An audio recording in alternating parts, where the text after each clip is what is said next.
Hello, it's Jo from Dragonfly Dance here, and I'm here today to talk to you about the age streams that we offer here. I'm sure that most of you know that we are a dance studio that focuses on adults. We only offer classes for adults, and we have two age streams. We have what we call our regular classes and our mature classes. Now, before we go any further, I'm not all that excited about the terminology that we're using, and I'm thinking about some ways to change it. But for the moment, that's what they are. The regular classes are for those aged 18 to 50, and the mature classes are those aged 50 and above. That's not a hard and fast rule though. So you might be 45 and prefer to do mature classes, or you might be in your 50s or even early 60s and prefer to do the regular classes because you might be particularly fit, or you might have had extensive dance experience and you want to move at a faster pace and draw on a much more technical knowledge in your classes. But sometimes people think that the mature stream is very, very gentle. It's not. We're still giving people a good workout. We're still building their strength and their flexibility.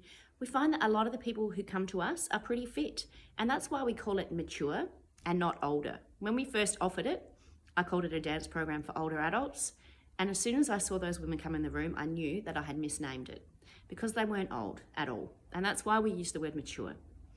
It's not perfect, but it's what we've got at the moment.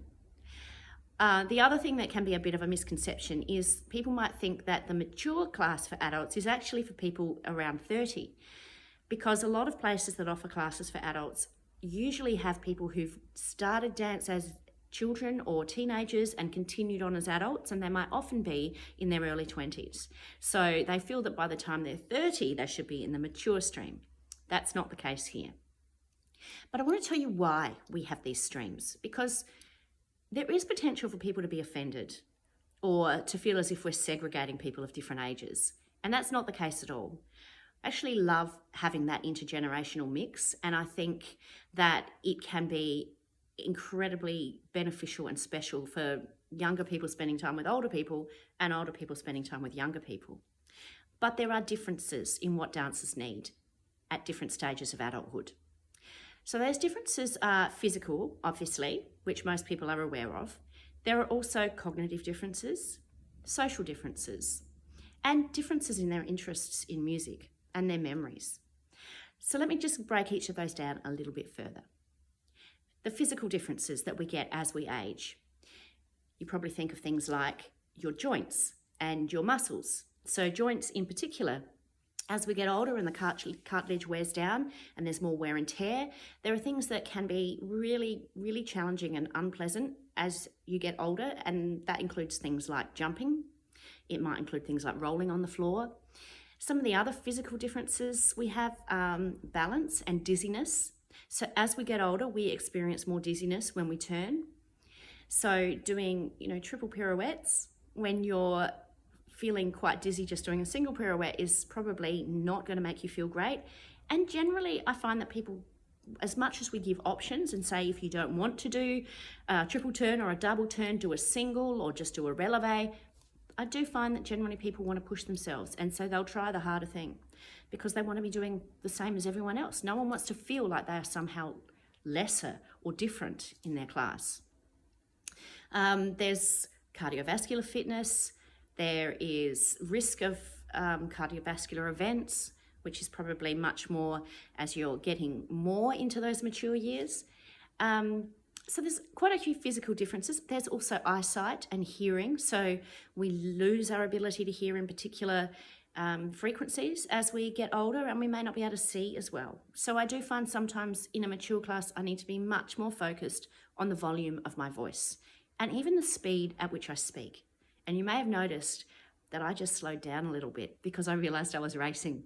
It's a tendency I have. So these things are important, particularly the musculoskeletal stuff. The other difference that I mentioned, which is really important, is the cognitive difference. And this is where I worry that people might get offended. But as I'm now aged over 50, I can tell you that from my experience, I do not pick things up as quickly as I did when I was younger.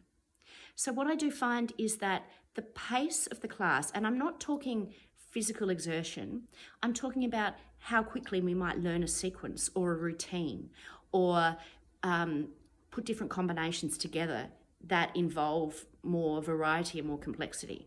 I do find that when you're in your 20s, you're going to pick things up a lot quicker than when you're in your 60s. That's not to say that this is the case for everyone. There are obviously people of all ages with a wide variety of cognitive abilities, and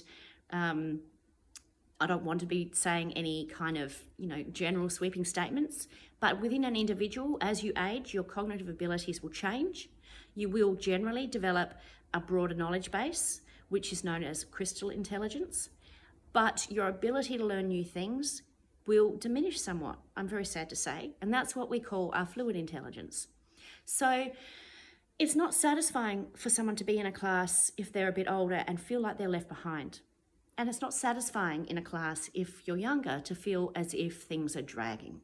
So there are some real differences, and as I said, it's not a hard and fast rule, but it is significant, and it is something we take into account here. I also mentioned social differences. And I know that a lot of people enjoy spending time with people of various ages. They don't necessarily want to just spend time with people their own age. But what we have discovered is that if we have a class that's primarily people over 50 and someone comes into that class and they're in their 20s, they're less likely to stay, and vice versa. We tend to find we want people similar to our age and not to be the one that's left out. And that's what it comes down to. It's not about we don't want the ages to mix.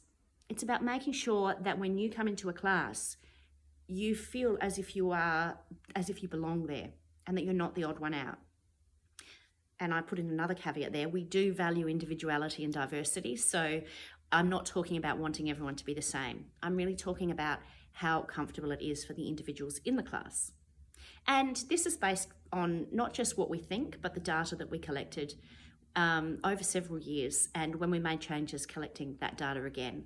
So I do know that you're less likely to get the diversity that would be lovely to have, because people tend to want to find people in a similar age and not necessarily exactly the same age, particularly as we get older. A 10 or 15 or 20 year difference doesn't matter that much, but when you're younger, it does matter. And we think that younger people do enjoy being around other young people. And a lot of people come to dance for social reasons. And we tend to want to connect with people socially who are similar to us. That doesn't mean that there aren't some beautiful friendships that happen between people of different ages. And we had this beautiful dance done in our showcase called Generations, which involved Claudia, who is one of our youngest dancers in the company, and Tracy, who was one of the older dancers in the company. And the friendship that they formed and the support they gave each other was wonderful.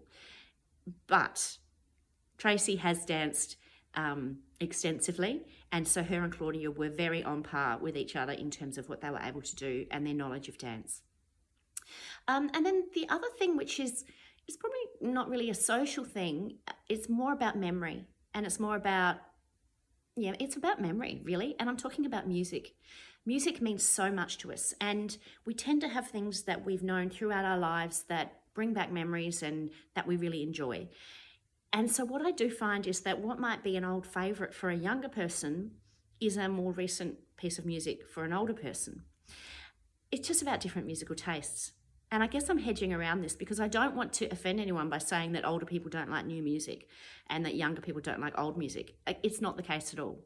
But as a general rule, I find that the music I might choose for a jazz class for a mature group, sorry, I have an itchy nose, that the jazz class music that I would have for an older group would be quite different to what I'd have for a younger group. So if I was teaching mature class, I might choose things from the 70s or the 80s, maybe the 60s and 50s, because they're great songs. And when it's a younger group, I might be more likely to go 90s, 2000s and beyond. I'll sprinkle a bit of this and that in each of them, but there is a difference in what music will light you up and touch that emotional memory centre that music has such a power to influence. So that's a bit of an explanation. I hope that it makes sense. I want you to understand that if, there's sometimes it's a timetabling issue, that a younger person, we do have a younger woman, Sophie, who comes to some of our mature morning classes. That's because that's the time she can come, and she's one young person in that mature group. And it's really lovely. But I would imagine that if it was all people her age in that group, some of the older people in the group might feel a little bit intimidated and overwhelmed. The final thing I wanted to say was just about some of the naming that we give our classes. And I'm bringing this up because this was a bit of an issue recently for us. We had a class that had started out as a regular class, and we had a number of people join that class who were in the mature age bracket, which was fine. But what we found over time was that the class became primarily people over 50. There was 1 or 2 people who were in their 40s, and the rest were over 50. And we decided to rename it as a mature class, because what we want is for people to look at the timetable and know, when I come to this class, the people in that class are going to be of this age. And that way it's really not false advertising. It didn't change what was done in the class. It just relabeled it to better label what it was. But we did have someone in the class who was younger who was worried that it was going to become slower. And so she changed to a class that wasn't mature. It was a regular class, but it was a higher level. And then she felt a little bit overwhelmed and out of her depth because suddenly she was in a class that not only was a higher level, but that was progressing at a faster pace. So I just guess I want to say, if you feel that the class you're in is being relabeled and that it won't suit you anymore, and that you're essentially being discarded, that's not the case at all. It's very much about us giving the classes names to suit who's in it.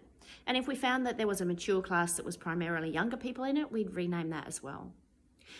I think that pretty much covers what I wanted to cover. I'm hoping I haven't offended anybody with talking about ages, because I know it can be sensitive, but I do want to reassure you that what we are striving to do here is to provide the variety of classes in level and style and age stream that enable people to make a choice about what kind of class they want to do. I hope that that's what we're doing, and I think it's the best way through it. And that's all I have to say. I do invite you to make comments to let me know what your thoughts are. If you have any alternative names.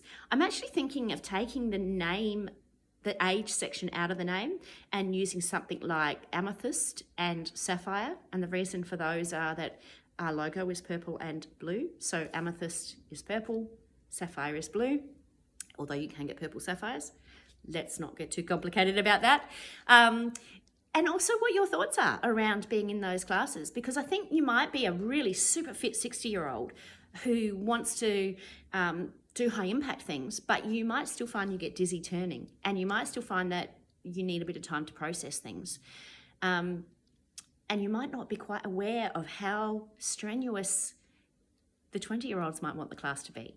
But then again, you might be 20 and not fit and prefer to come to a mature class. So that's where I would like your input. But I'd also hope that now you understand our age stream a little bit better, and that will be good. All right, I'll sign off for now because I don't know how to stop talking. Have a good day. Bye.